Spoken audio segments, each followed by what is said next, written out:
Welcome to the Shreveport Connection with Tommy. This video is on your SmackDown spoilers, your WWE main event spoilers, birthdays, and wrestling news around the world. Happy birthday goes to Ryback, turned 34 years old, being Tuesday today.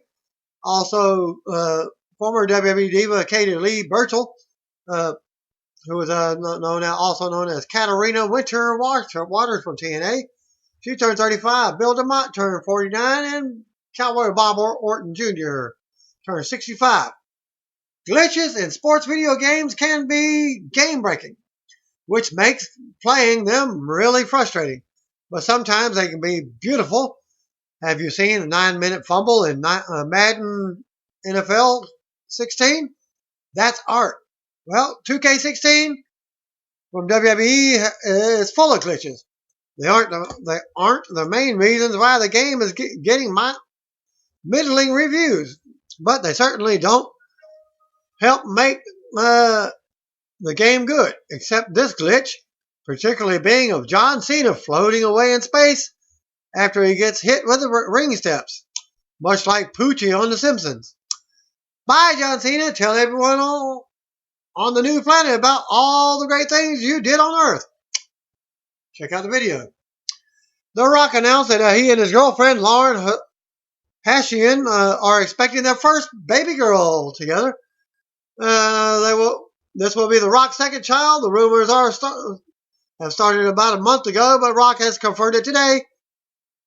WWE congratulated The Rock with a note on their website. Dwayne The Rock Johnson has confirmed on Instagram that he and his longtime girlfriend, Lauren Hashian, are expecting a baby girl. The People's Champ and Hashian met while filming The Game Plan in 2006. Congratulations to the great one.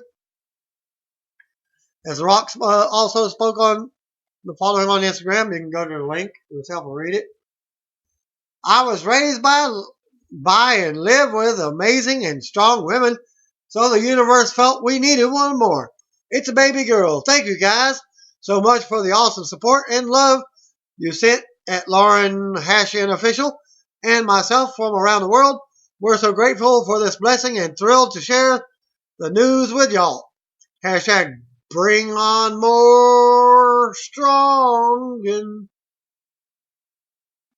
in our home. Another hashtag, me and Puppy Hobbs are the only dudes. Hashtag proud two-time Papa Bear. Another hashtag, just over here making babies and stuff. The idea behind putting The Undertaker and Kane back together as a tag team at ACT this year has been on the books for quite a while. There has actually been plans dating back to this summer for two, but those original ideas were not in the same format for Survivor Series and were actually intended for early 2016.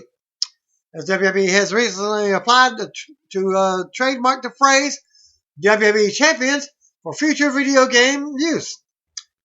CM Punk and Madusa were guests at the Bat Mitzvah for Paul Heyman's daughter, Azalea, this weekend. And I'll show you a pic there.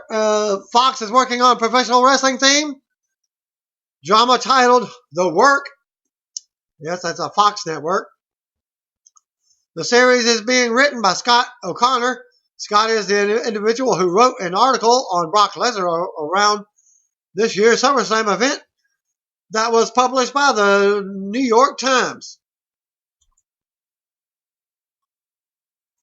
While there is no official premiere date for the show, it will be competing with NBC MMA series Warrior.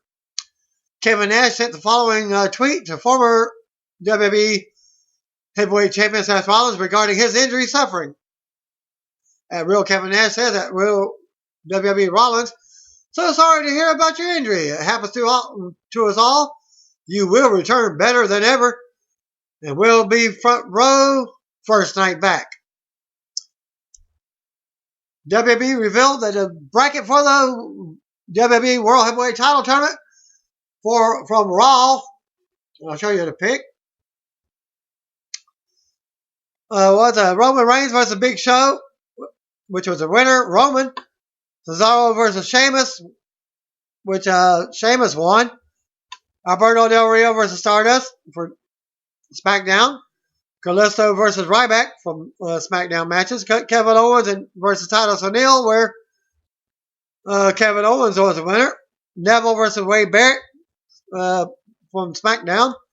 Dolph Ziggler versus Miz, where the winner was Dolph. He advanced. Dean Ambrose defeated Tyler Breeze to advance. A while back, reported that WWE brought in former TNA knockout Sarah Stock, formerly known as Sarita, to help train the women at WWE Performance Center. The reason why the company decided to bring Stock in had to do with Sarah Del Rey.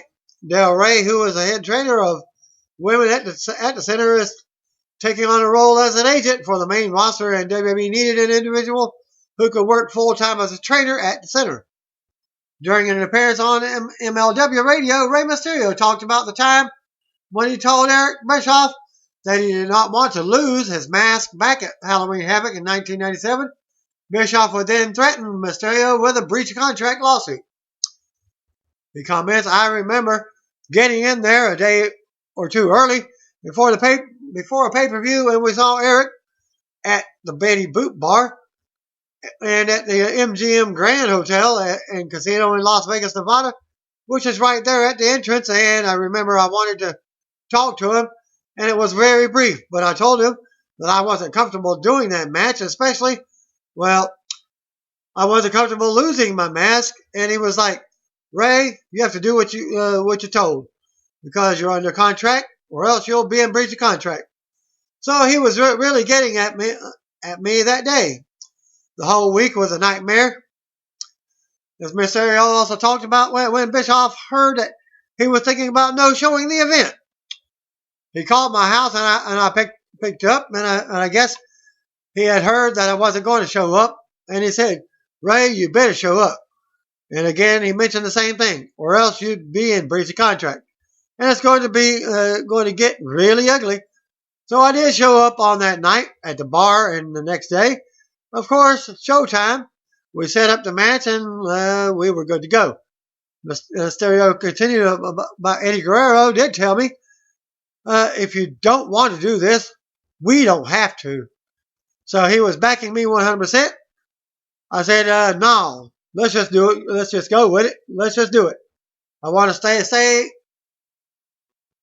say a match before ours. The decision was changed, and again, they were just messing with me." Ricky the Dragon Steamboat will be writing the foreword for WWE's 100 Greatest Matches book that comes out in May 2016. As the author Craig Tello, who has written a number of other WWE books, will be back for this project. In this next video, Goldberg talks to TMZ Sports and says what I was saying on commenting about my Monday Night Raw video about where Goldberg will talk about his Stone Cold drinking, spit or swallow. He would wants to be one last match again. Goldberg also challenged Stone Cold and also said he was pouring beers out, but it was going out his mouth. But Goldberg was he said Goldberg was really drinking them. Goldberg also said that he enjoys acting and vomiting more than his work in WWE. Goldberg said he had a good time in WCW, but WWE was different because he was sick and tired of dealing with bad situations at that point in his life. Goldberg described his WWE run as a bad time. A recent episode of WWE Breaking Ground had WWE's Senior Director of Talent Development, Canyon Seaman, informing a talent that they were going to be let go. Canyon was just brought in for the show. As usual, WWE head coach Matt Bloom, a.k.a. Tensai or Jason Albert, is the one who gives the bad news, according to PW Insider. Global Force Wrestling had a television taping on Friday night in Las Vegas, Nevada, at the Orleans Arena, and here's the results for the unknown date for the TV debut. In-ring segment with Chael Sonnen, Karen and Jeff Jarrett. Sonnen mocked Karen for leaving her an angle for Jeff, which resulted in Karen slapping Sonnen. Number 1 contenders match for the Next Gen title. Sanjay Dutt defeated Sonata. Reno Scum defeated Joey Ryan and Jacob Austin Young.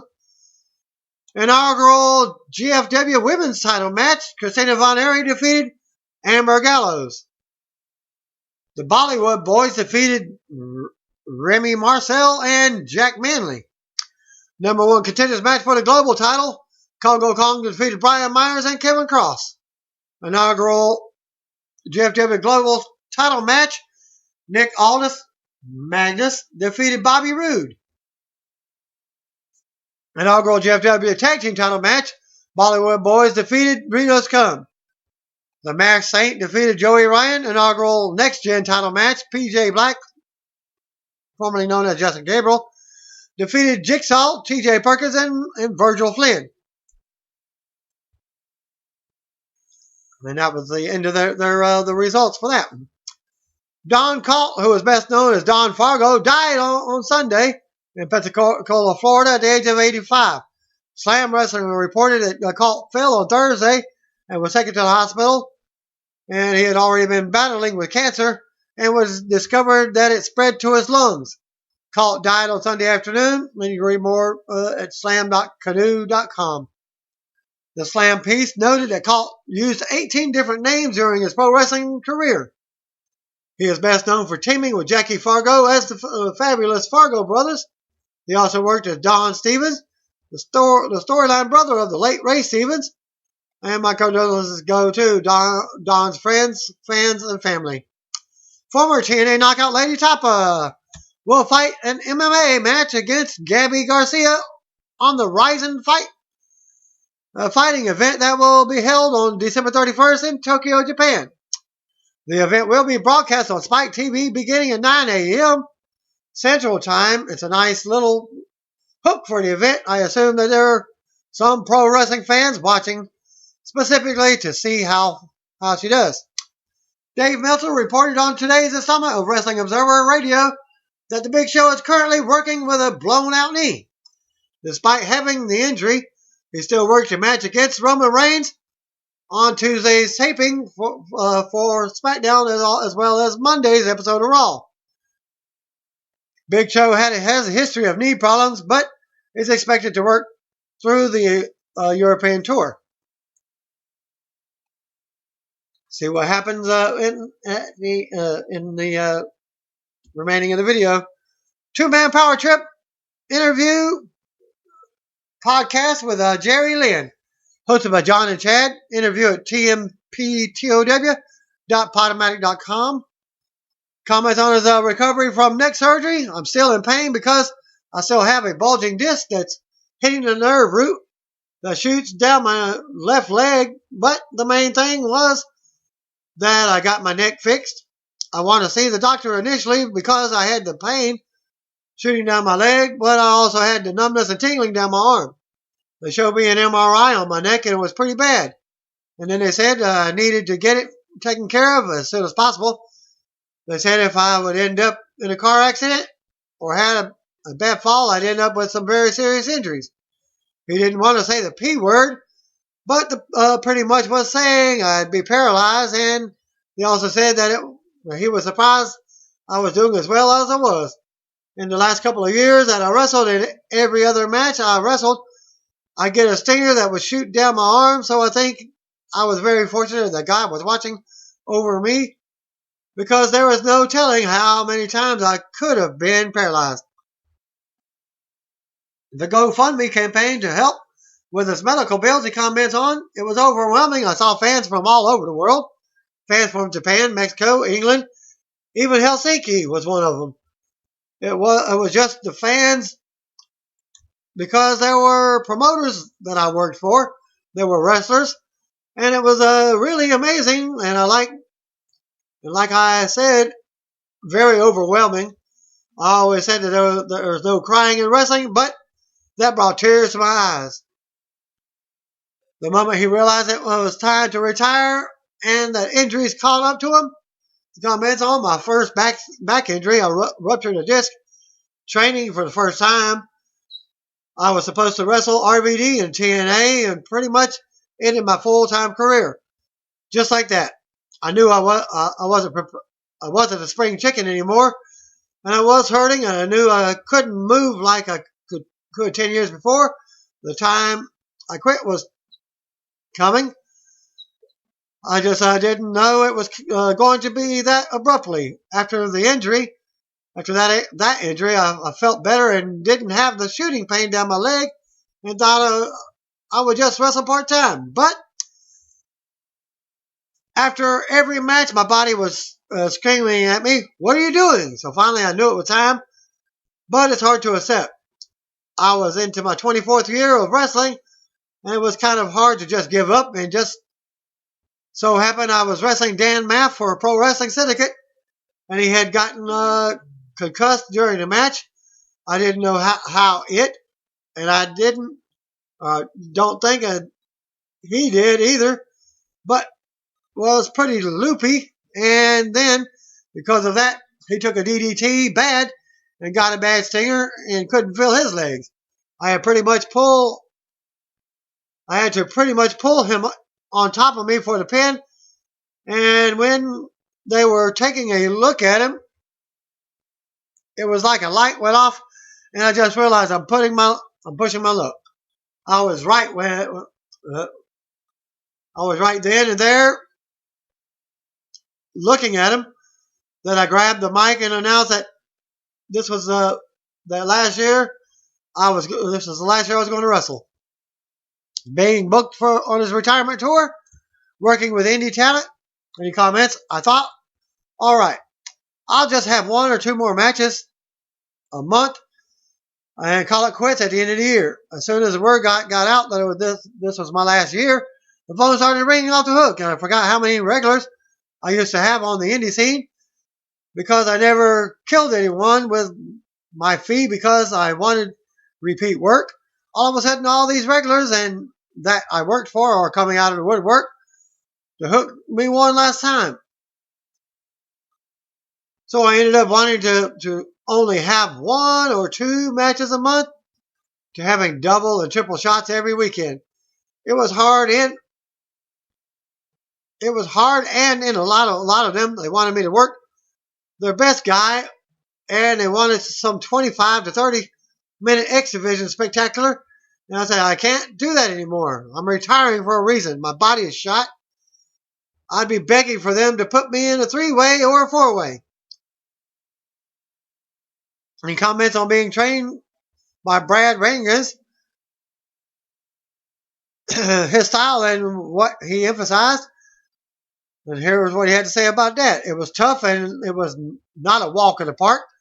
It was a lot of repetition that would eventually become like a second nature. A lot of conditioning. The first few weeks, we didn't even get into the ring. It was all amateur wrestling on mats. And then if you were doing something wrong, he would get in there with you. And back then, there was a huge, huge emphasis on safety and taking care of each other, because you all had to get up and go to the next town and work the next day. So it was very important, because something as simple as hitting the ropes is dangerous.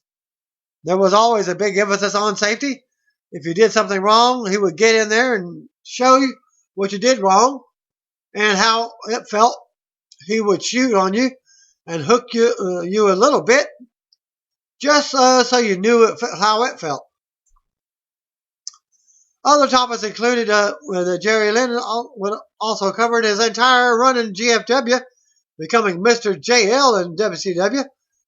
The calamity that was WCW's backstage, getting the chance at ECW, first impressions of Paul Heyman, feuding with RVD and Just Incredible, winning the ECW title, not liking his run in WWE, TNA working backstage, and his retirement. Batista recently spoke with Yahoo Movies about his Mr. Hinks character in the new James Bond 007 Spectre movie. Batista noted that his one word shit in the movie had to be re-recorded after filming because producers felt he sounded too American. He commented on not talking in the movie. The dialogue thing was constantly a conversation throughout the production, and oftentimes a joke. Like we'd say it jokingly, what if never spoke? Or I thought it'd be great if right before he went to speak, then he was yanked off. And then he went back and forth, and Sam thought for a minute that maybe Hinks would say something just really profound. We came up with something really profound, but it didn't fit the scene at all. Gail Kim confirmed on a recent episode of Smart Asses Radio that TNA has not finished taping the World Title Series. So the spoiler is, it hasn't happened yet. She also noted that when they filmed the current matches back in July, they were not told that they were for the World Title Series, but they knew it was for something important. Gail also said that the talents don't know how the series will end. WWE NXT champion Finn Balor will be at several WWE Raw and SmackDown tapings in the near future, at least after the November 22nd Survivor Series pay-per-views. Unless he's introduced in the next few weeks, Finn will likely be working dark matches only.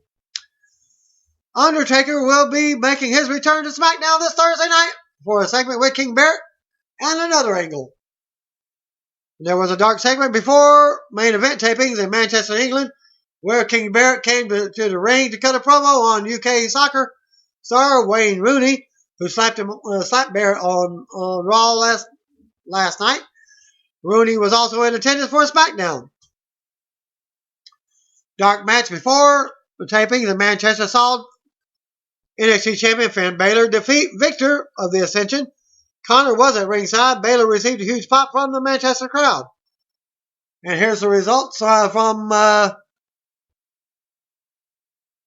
Review Pro Wrestling Show for sending the following main event spoilers from the tapings in Manchester, England. Report number 1. Jack Swagger defeated Adam Rose by submission, probably the ankle lock. Damian Sandow defeated Heath Slater after a quiet match. Sasha Banks defeated Becky Lynch with the bank statement. And the second results, dark match, Finn Balor defeated Victor of the Ascension. Swagger defeated Adam Rose. Damian Sandow defeated Heath Slater. Sasha Banks defeated Becky Lynch. Very brief. SmackDown spoilers. Report number 1. Thanks to Review Pro Wrestling Show for SmackDown spoilers from tonight's Manchester and England. The Wyatt family members opened up the show with in-ring promos. Bray Wyatt issued a challenge to Kane and The Undertaker for Survivor Series for the Brothers of Destruction versus 2 members of the Wyatts that Bray chooses. Fandango interrupted, and this sets up Fandango versus Braun Strowman for tonight. Well, obviously, this is going to be a squash match. Rowan and Harper versus Usos is also announced.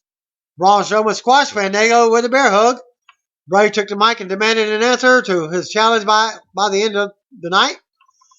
Then we get the World Heavyweight Title Tournament match. Neville defeating King Barrett with a red arrow. Great match. Barrett dominated. The early part were several false finishes. Neville advanced to the next round. The Usos cut a high energy promo on the Wyatt family backstage with Renee Young. Barrett stayed in the ring during the commercial to cut a promo on Wayne Rooney. Barrett says he will ask Vince McMahon for a guarantee that WWE never returns to Manchester. The bell tolls, and out comes The Undertaker to a big pop. He slowly comes to the ring and takes off his hat and coat. Taker stares at Barrett, and Barrett asks, "Can I help you, mate?" Barrett threatens a bullhammer. Barrett chickens out, and then Taker beats him down and steps out of the ring. Taker has a second thought and comes back in for a tombstone power driver. Barrett takes a second tombstone power driver. Taker leaves. And this was to air. World Heavyweight Title match. Kalisto defeating Ryback. What? The match started out with a handshake, but these two had no chemistry. Kalisto advanced in the match as Ryback raised Kalisto's arm after the match was over. Second title tournament match. Alberto Del Rio defeated Stardust as Del Rio won with a stomp in the corner. Stardust almost played a face role there as Del Rio advances to wrap the first round up. Roman Reigns cut a backstage promo with Renee Young. Renee says that he's not a sellout. Reigns says he's not a sellout and talks about why he refused Triple H's offer on Raw. In the main event, the Usos defeated Luke Harper and Eric Rowan by disqualification when Braun Strowman and Bray Wyatt interfered. Wyatt family then beat down the Usos. Undertaker's bell toll and appears as a voice on the microphone, and he accepts Wyatt's challenge. Second results from the spoilers. Dark match. Finn Balor defeated Victor of the Ascension. Wyatt family kicked off the show. In-ring promo. Brady challenged Kane and the Undertaker to face two of the Wyatt family members at Survivor Series. Fandango interrupted. Fandango versus Braun. And Eric versus Luke versus the Usos was announced for later. Well, Braun Strowman defeated Fandango after the match. Brady demanded an answer to his challenge by the end of the night. Backstage segment, Usos cut a promo on the Wyatt family. First tournament match, Neville defeated King Barrett. During a commercial break, King Barrett cut a promo on Wayne Rooney. Well, the Undertaker interrupted. Barrett asked Undertaker, "Can I help you, mate?" Barrett threatens a bullhammer, but chickened out. Undertaker beats him down and hits him with a choke slam, and then a tombstone power driver. And then Taker leaves. A little bit different from the other one because it doesn't mention anything about the second one.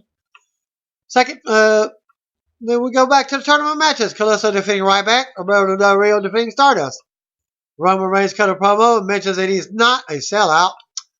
Usos defeated Luke Harper and Eric Rowan by disqualification after the match. Wyatt family beat down the Usos until Undertaker's bell tolls and his voice can be heard, accepting Wyatt's challenge. Third report. WWE taped this week's edition of SmackDown today in Manchester, England. A little bit more brief on this one. Wyatt family kicked off the show with an in-ring promo segment that led to a match. Bray Wyatt issued a challenge to The Undertaker and Kane for Survivor Series. The challenge was for the Brothers of Destruction to take on two members of the Wyatt family of Bray's choosing. Fandango ended up coming out, setting up Braun versus Fandango. Also announced later in the show, Luke Harper and Eric Rowan versus the Usos. Braun defeated Fandango in a quick squash match. He scored the win with a bear hug. After the match, Bray got back on the microphone, demanding that his challenge be answered by the end of the night. Title tournament match, Neville defeated King Barrett to advance. The finish saw Neville score the 1-2-3 after hitting Barrett with a Red Arrow finisher. Renee Young interviewed the Usos backstage. Usos were full of energy. Spoke about their tag team match later in the evening against Harper and Rowan. Undertaker came out and made an impact. King Barrett had stayed in the ring during the commercial break to cut a promo on Wayne Rooney. He says he is going to ask Vince McMahon to never come back to Manchester. It was at this point that the gong hit and then the lights went out. Undertaker came out and stared down Barrett. Well, remember the report from earlier? Well, Undertaker was probably already under the ring. Lights go out, boom, in his ring. Barrett asked if he could help him and threatened to hit him with a bullhammer. Then Taker beat him down and walked away, only to turn back around and hit him with another tombstone for good measure. Next tournament title match, Kalisto defeated Ryback to advance. The match started off with two shaking hands. There was said to be a bit of a style issue in this match in the ring with those two. Regardless, Kalisto managed to get the win. After the match, Ryback raised Kalisto's arm. Another title tournament match.